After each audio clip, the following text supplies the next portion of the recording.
T twenty ক্রিকেটের ইতিহাসে সবচেয়ে লজ্জাজনক হারে রেশ কাটতে না কাটতে কিন্তু আবারও আজকে ভারত এবং ইংল্যান্ডের সঙ্গে চতুর্থ টি-টোয়েন্টি ম্যাচ শুরু হতে যাচ্ছে। অর্থাৎ সেই ভারত, যে ভারত বিশ্ব চ্যাম্পিয়ন, সেই ভারত যে নাকি টি-টোয়েন্টি ক্রিকেটে দাপুটে পারফরমেন্স করতো, সেই ভারত যারা যাদের বিরুদ্ধে রেকর্ড আছে যে একটানা কোনো ম্যাচ না হেরে বিশ্বকাপ জিতেছিল 2024-এর, এবং 2026-এ বড় বড় টিমকে খেলায় হারিয়ে বিশ্ব চ্যাম্পিয়ন হয়েছিল আবার ভারত। এবং বর্তমানে ভারতের যে অবস্থা আমরা দেখতে পাচ্ছি, মাত্র 5টা ম্যাচের ব্যবধানে সে ভারত বিশ্ব চ্যাম্পিয়ন থেকে একটা ন্যূনতম একটা সাধারণ দল। রাতারাতি পরিবর্তন, নাকি টিম ইন্ডিয়ার ম্যানেজমেন্টের গাফিলতি, নাকি প্লেয়ারদের অনীহা, বিস্তারিত আলোচনা করবে ভিডিওর মধ্যে। আজ ভারত এবং ইংল্যান্ডের চতুর্থ টি-টোয়েন্টি ম্যাচ, এবং সেখানে ভারতের মান সম্মান বাঁচাতে কিন্তু ভারতের এই ম্যাচ আজকে জিততেই লাগবে। অলরেডি সিরিজ ইংল্যান্ড 2-0-তে ইকুয়াল করে নিয়েছে, যেহেতু একটা ম্যাচ ওয়াশ আউট হলো। তো সেই জায়গার মধ্যে ভারতের কাছে আজকের ম্যাচটাই সুযোগ, যেখানে সিরিজে টিকে থাকতে পারবে। ডেফিনেটলি সিরিজ ড্র হবে যদি বাদ বাকি দুটা ম্যাচ জিতে। এবার প্রশ্ন হচ্ছে, ভারত আজকে ম্যাচ জিততে পারবে তো? জোফরা আর্চার, জস স্ট্রং এর বিরুদ্ধে তাদের সেরা খেলাটা দিতে পারবে তো? যে ও জোফরা আর্চার ভারতকে কিন্তু সমালোচনা করছে, প্লাস ভারতের হাসি মজা করাচ্ছে। কেননা আইপিএল এ ভারতীয় ব্যাটাররা যে ফ্ল্যাট ট্র্যাকে খেলে, বা যেখানে বোলারদের জন্য কিছুই থাকে না, সেই জায়গার মধ্যে কিন্তু ইংল্যান্ডের কন্ডিশনে কিন্তু ভারতের ব্যাটাররা আসল পরীক্ষা, এবং তারা কিন্তু সেই পরীক্ষায় অসফল। প্রত্যেকটা ব্যাটারে কিন্তু আমরা দেখতে পাচ্ছি যে তাদের ছন্দে নেই। যারা আইপিএল এ বড় বড় ছয় মারতো, একের পর এক তাবড়তোড় ইনিংস খেলতো, অপোজিশনকে ওয়ান হ্যান্ডেড ম্যাচ হারিয়ে দিত, সেই অভিষেক শর্মা, সেই ঈশান কিষান, সেই বৈভব সূর্যবংশী, সেই শ্রেয়াস আইয়ার, সেই অক্ষর পটেল, তারা কিন্তু কেউই বর্তমানে টিম ইন্ডিয়ার কাজে আসছেন না। তাহলে কি আমরা বলতে পারি যে ভারতীয় ব্যাটাররা একমাত্র ভারতীয় পিচের মধ্যেই ভালো খেলতে পারে, বা এশিয়ান সাবকন্টিনেন্ট পিচই ভালো খেলতে পারে? ইংল্যান্ড বা অস্ট্রেলিয়ান ক্রিকেটের পিচের মধ্যে তারা কোনো কিছুই খেলতে পারে না, সেভাবে পারফরমেন্স করতে পারে না যেটা বিরাট কোহলি, রোহিত শর্মার মতো প্লেয়াররা করে বা করতো। বর্তমানে কিন্তু এটাই বোঝা যাচ্ছে। এখন বর্তমানে ইয়াং প্রজন্মের টিম, ইয়াং ছেলেরা যেভাবে খেলছে বা যেভাবে পারফরমেন্স করছে, তাতে কিন্তু এই প্রশ্নটা আসছে। আয়ারল্যান্ডের বিরুদ্ধে যে 2-0-তে হোয়াইট ওয়াশ হলো, এটা কিন্তু একটা লজ্জার একটা ইতিহাস তৈরি হলো। এবং ইংল্যান্ডের সঙ্গে যে 125 রানের বিশাল ব্যবধানে ভারত হারলো, তাতে কিন্তু আবার প্রমাণিত করলো যে ভারত টি-টোয়েন্টি ক্রিকেটে যে তার দাপট শুধুমাত্র ভারতীয় কন্ডিশনেই ছিল, যতদিন পর্যন্ত ভারত নিজের মাঠে খেলেছে।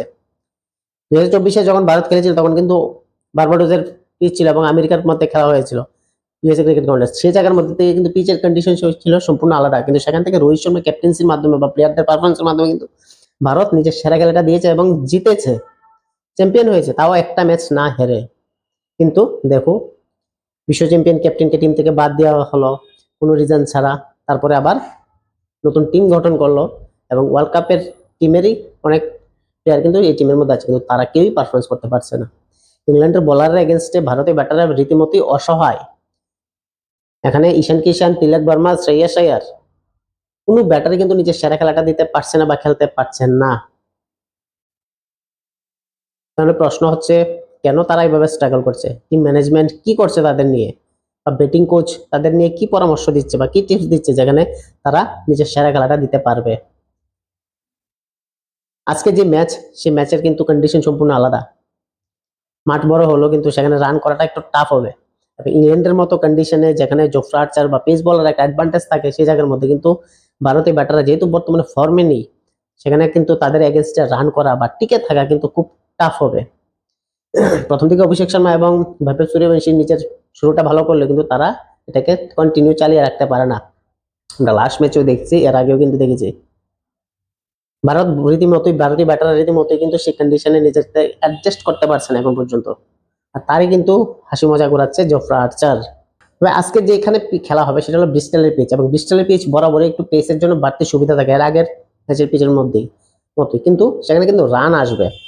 তো সেই জায়গার মধ্যে প্রথম দিকে যে অ্যাডভান্টেজটা থাকবে, এটা কিন্তু বলাররা কিন্তু ডেফিনেটলি সেখানে অ্যাডভান্টেজটা নিতে চাইবে। আর যদি ইংল্যান্ড প্রথম বোলিং করার সিদ্ধান্ত নেয়, তাহলে কিন্তু ভারতীয় ব্যাটারের জন্য একটা টাফ হয়ে দাঁড়াবে সেখানে সাস্টেন করা বা রান করা, যেহেতু একটা ফর্মে নেই, টপ অর্ডার হোক বা মিডল অর্ডার হোক। আর যে কারণে কিন্তু আমরা লাস্ট ম্যাচের অবস্থা দেখলাম 76 রানে all wicket down.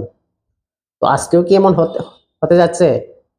Gautam Gambhir বা শ্রেয়াস আইয়ার নতুন কি ডিসিশন নেবে, যেখান থেকে তাদের ম্যাচে কামব্যাক করতে পারে? বা প্লেইং ইলেভেনের মধ্যে কি কোনো কিছু পরিবর্তন করতে পারে? যদি প্লেইং ইলেভেন দেখা যায়, আমার মনে হয় এখানে একটা প্লেইং ইলেভেনের মধ্যে একটা চেঞ্জেস করা এখন বর্তমানে দরকার।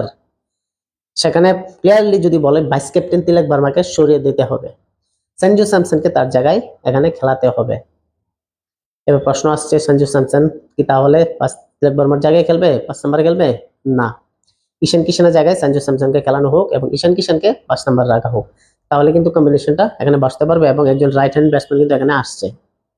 কারণ তিলক ভার্মা বর্তমানে যে পারফরমেন্স করছে, এখানে কিন্তু ডেফিনেটলি তাকে ড্রপ আউট ছাড়া কোনো উপায় নেই, যে হোক না সে ভাইস ক্যাপ্টেন। কিন্তু টিম ম্যানেজমেন্ট বা গৌতম গম্ভীর যেভাবে তাদেরকে ব্যাকআপ করছে, পারফরমেন্স করার না করার পরেও এটা কিন্তু ড্রপ করবে কিনা এটা কিন্তু এখানে প্রশ্নের ব্যাপার। আপনারা কি বলুন, আজকে প্লেইং ইলেভেনে কি সঞ্জু স্যামসনকে নেওয়া দরকার, নাকি সেই আগের প্লেইং ইলেভেনে সেখানে থাকবে? তাহলে আজকের ম্যাচে ইংল্যান্ডকে হারাতে গেলে গৌতম গম্ভীর সেই আর কি কি করতে হবে? নাম্বার ওয়ান, তাদের যে মেইন বর্তমানে অস্ত্র সেটা হলো পেস বোলিং ইউনিট, জস্টান এবং জোফ্রা আর্চার, তাদেরকে অ্যাটাক করতে হবে, তাদেরকে সেভাবে খেলতে হবে, তাদের এগেনস্টে রান করতে হবে, তাদেরকে উইকেট দেওয়া যাবে না, তাহলেই কিন্তু তারা একটু প্রেসারে পড়তে পারে। কেন, দুই বোলারে 4-4টা ওভার এবং সেখান থেকে বৈভব সূর্যবংশী এবং অভিষেক যাদব যদি তাদেরকে খেলতে পারে ভালো করে এবং তাদের এগেনস্টে রান করতে পারে প্রথম দিকে, তাহলে কিন্তু ডেফিনেটলি তারা চাপে থাকবে এবং ভারতের যে রান করার যে একটা ডিমান্ড চলে আসবে এবং সেখান থেকে কিন্তু রানটা হাই স্কোরিং এ চলে করতে পারবে। তাছাড়া মিডল ওভারের মধ্যে যেরকম স্পিন বলার বল করছে যে উইল জ্যাক, তো সেই জায়গার মধ্যে মিডল অর্ডার ব্যাটাররা যদি তাদেরকে স্পিনের এগেনস্টে খেলতে পারে, ভালো করে রান করতে পারে, তাহলে কিন্তু মিডল অর্ডারে আমরা দেখবো যে ভালো রান আসছে। লাস্ট ম্যাচে দেখলাম ইংল্যান্ড মিডল অর্ডার কিন্তু 110 রান করেছে, 7 নম্বর ওভার থেকে 16 নম্বর ওভার পর্যন্ত 103 রান করেছে। তো সেই জায়গার মধ্যে মিডল ওভারে যদি রান না আসে এবং উইকেট যদি আসে, তাহলে কিন্তু ডেফিনেটলি ভারত ম্যাচ হেরে যাবে। এটা একটা বড় একটা দিক, কারণ ইংল্যান্ডের মিডল অর্ডার থেকে কিন্তু ভালো রান আসছে, উইল জ্যাক হোক বা ব্যান্টন হোক বা ব্যাটেল হোক, প্রত্যেকে কিন্তু মিডল অর্ডারে কিছু না কিছু রান করে দিয়েছে, যে কারণে কিন্তু তারা একটা হিউজ একটা স্কোর করতে পারছে। কিন্তু ভারতের দিক থেকে আমরা শিবম দুবে হোক বা শ্রেয়াস আয়ার হোক বা অক্ষর প্যাটেল হোক বা অন্য কোনো ব্যাটার হোক, কেউ কিন্তু সেখানে মিডল অর্ডারে সাস্টেন করতে পারছে না এবং সেইভাবে স্ট্রাইক রেটে রানও করতে পারছে না। ইংল্যান্ডের এই শক্তির জায়গাটাই কিন্তু আঘাত আনতে হবে, স্পিনারদের মিডল ওভারে উইকেট নিতে হবে বোলিং করার সময়, এবং যখন ব্যাটিং করবে তখন মিডল ওভারে কিন্তু রানটা খুব ক্রুশাল।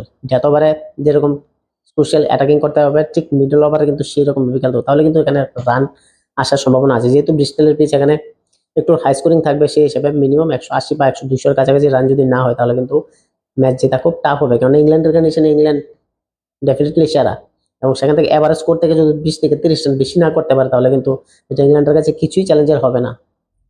প্রথম দিকে জস বাটলার এবং ফিলিপ সল্ট, যারা সিঙ্গেল হ্যান্ডেড নিয়ে কিন্তু ম্যাচের এক ওভারে কিন্তু খেলা শেষ করতে পারে, যেটা আমরা দেখলাম 1 ওভারে 26-27 রান, তাদের কাছে কোনো ব্যাপারই না। তো সেই জায়গার মধ্যে এটা তাদেরকে তাড়াতাড়ি আউট করলেই কিন্তু এখানে প্রথম দিকের যে চাপটা, এটা কিন্তু সেখানে ডেফিনেটলি কম থাকবে বা সেই রানটা তুলতে পারবে না, যার ফলে কিন্তু ভারত কামব্যাক করতে পারবে ম্যাচের মধ্যে। আপনারা কি বলুন, ভারতে আজকে ম্যাচ জিততে গেলে আর কোন কোন জিনিসগুলি বা কোন কোন বিষয়গুলি এখানে গুরুত্বপূর্ণভাবে কাজ এক্সিকিউট করতে হবে, কমেন্টে জানাবেন। শ্রেয়াস আয়ার বা গম্ভীর কি আজকে কোনো নতুন প্লেইং ইলেভেনের মধ্যে কোনো নতুন কিছু দেখতে পাবো? সঞ্জু স্যামসন কি প্লেইং ইলেভেনে নেবে নাকি নেবে না, কমেন্টে জানাবেন। ভিডিওটি ভালো লাগলে অবশ্যই চ্যানেলটি সাবস্ক্রাইব করবেন, লাইক করবেন এবং পাশে থাকবেন। ধন্যবাদ।